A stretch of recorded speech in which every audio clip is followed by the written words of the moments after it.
Honestly, I'm not smart enough to talk about Inscryption, but I'll give it a shot anyway. When I first started playing Inscryption, I'll be honest, my brain went into a full generalization bias mode. This is just a full game version of the weird Blackjack DLC that no one played but me for Resident Evil 7. Why is this game getting so much praise? This is just the escape room segments from Resi 7, but with the Blackjack card game add-on? What? I've seen this done before. This is nothing new to report. Look, I was pretty stupid, okay? But now I know it's much more than just a Resi 7 Blackjack Strand type game. It's really a roguelike puzzle box RPG card game Strand type game. Inscryption is hard to pin down because the game is both exactly what you think it is and also nothing at all what you expect it to be. All the advertising for the game has been big, spooky roguelike card game and escape room simulator, and that pretty much is what the game is trying to be, at least half of it is. I'm not gonna go into too many spoilers, Scout's honor, but if you have any interest at all in this game, please, please, please don't watch this video and just go play it for yourself. It really is truly something special. But yeah, no, Inscryption is pretty sweet. I don't even like card games when I'm saying that. What starts as a spooky, outdoorsy vibe card game turns into this multifaceted narrative and multi-layered gameplay experience. Depth is the best word to describe the game, since every single detail and all facets of the game serves multiple purposes and builds upon each other. As you slowly build your deck in the card game and unlock different cards to discover the secrets of the locked room mystery. The biggest mystery of all, the locked room, still has yet to be explained. You'll come to realize that everything is connected. The weird squashed dog starts talking to you about being trapped in the cards. The goopy jar boy yells about some mysterious master. And Eyeball Man gets increasingly more deranged as the game goes on. Small story hints pop up at a steady pace, laying out the narrative by constantly adding in new plot lines and ideas. There's the story that Captain Cuttlefish tells you in the card game, then the story that the animated gross looking cards tell you, then the story of what's in the cabin, and the story of the real life guy playing the game, and the story of you playing the game. There's no A or B plot in Inscryption. There's freaking A, B, C, D, and E plots all happening at the same time. Did anyone ever play an Inscryption video game? It's a lot to remember, but somehow it all fits together by the end, and this marble cake design philosophy transitions in the gameplay just as well as it does in the story. There are lots and lots of mechanics that all slowly build off each other. Roguelike progression where the more you play, the more mechanics, ideas, and concepts are unlocked and given to the player. Cryptic puzzles that combine exploration, card combat, and even the in-game UI all come together and reward you with new mechanics when they're solved. Defeating bosses rewards you new mechanics. Using certain combinations of cards rewards you new mechanics. Even dying rewards you with new mechanics. The Deathcard system means that if you had an amazing run and you die at the last minute, you can take your personalized deck of cards of that run and make a card that will wreck shit in the next run. You take aspects of several other randomized cards in your deck and combine them all to make a brand new card that you get to make and name. That's how I ended up with Jacob, Jacob 2, Jacob the 3rd, 4th Jacob, Jacob number 5, 6 Jacob, Strong Jack number 7, Jakey the 8th, One-Eyed 9th Jake doesn't count, and 10 Jakes. And while the Scooby-Doo sandwich style of storytelling and mechanical depth may sound daunting at first, you'd be surprised by how natural the new mechanics come to you as you play.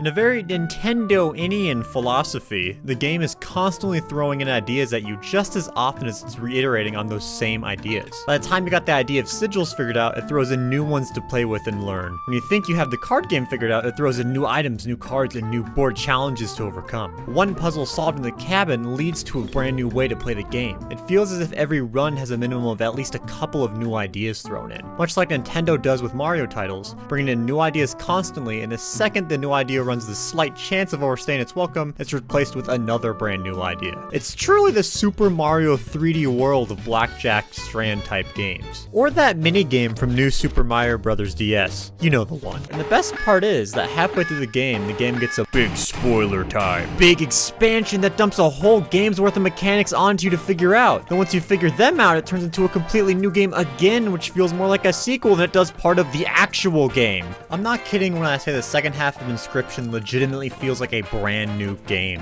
And the fact that the game hard pivots not once, not twice, not thrice, but like 5 times, and every single iteration of the game feels just as fleshed out and engaging as the others, means the game's pretty damn good, dude. You should just go play it already. The game literally doesn't stop throwing in new ideas until the credits, and all the mechanics tie together to make a completely cohesive narrative. The game really is the full package. This card is OP. Now, I know I'm not really saying that much about the whole ARG thing and the meta storytelling and not really going too in-depth with the mechanics and blah, blah, blah. Look, I already said I don't really want to spoil that much, and I'm not even smart enough to understand the game. What do you want from me, man? I just work here. I don't even like Magic the Gathering. Come on. So it's a tabletop game a la Hearthstone, right? What's the big deal here? Indiction, at its core, is one of those games about games. Yes, it does have literal games within games via mini-games and changing genres, but the overall message and idea of the game is about how the player relates to the medium of video games in general. Big pack opening video incoming! Just like Boki Koki Film Club, Special Mission The Square, and Yes, Less Villains, Inscryption is a game that uses meta storytelling via metaphor and gameplay to demonstrate its message. Inscryption is a game about card games. It's about how people play card games, what people think of card games, and scary games in general. The balance of art and gameplay all games must figure out when they're being made.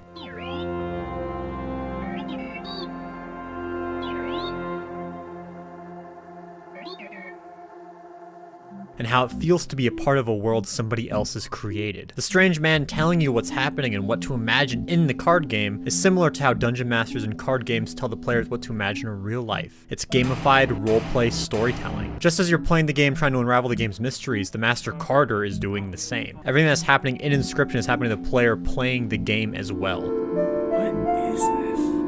Inscryption does everything it can to show what a video game is and how players relate to them. In theory, the story of Inscryption is about figuring out how to make games. Each act represents different philosophies and worldviews on how games should be or could be made. Are video games about presentation and spectacle? Or is it about the adventure and exploring? Is it purely mechanics and strategy? Should games be simple and last forever, or complex and short-lived? How should we make video games? And what kind of people enjoy different kinds of games?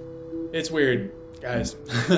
Doki Doki Literature Club is a commentary on how messed up it is to be obsessed with cutesy anime media. Spec Ops: The Line is a commentary on how messed up it is to be obsessed with military media. No More Heroes is a commentary on how messed up it is to be obsessed with video games, period, and all three explore why escapism is a bad thing. What makes Inscryption different is instead of mocking and critiquing the medium it's in, it explores the very idea of what it means to create a video game. Between the surreal imagery, whimsical worlds, real-life footage, and changing gameplay systems lies a profound message about the medium of video games, the potential they hold for creativity, and how amazing they are. It's scary, it's funny, it's tragic, it's contemplative, it's cards, it's squirrels, it's truly a work of art. Inscryption is an experience that can only exist as a video game, and it's one I recommend to anyone who loves games.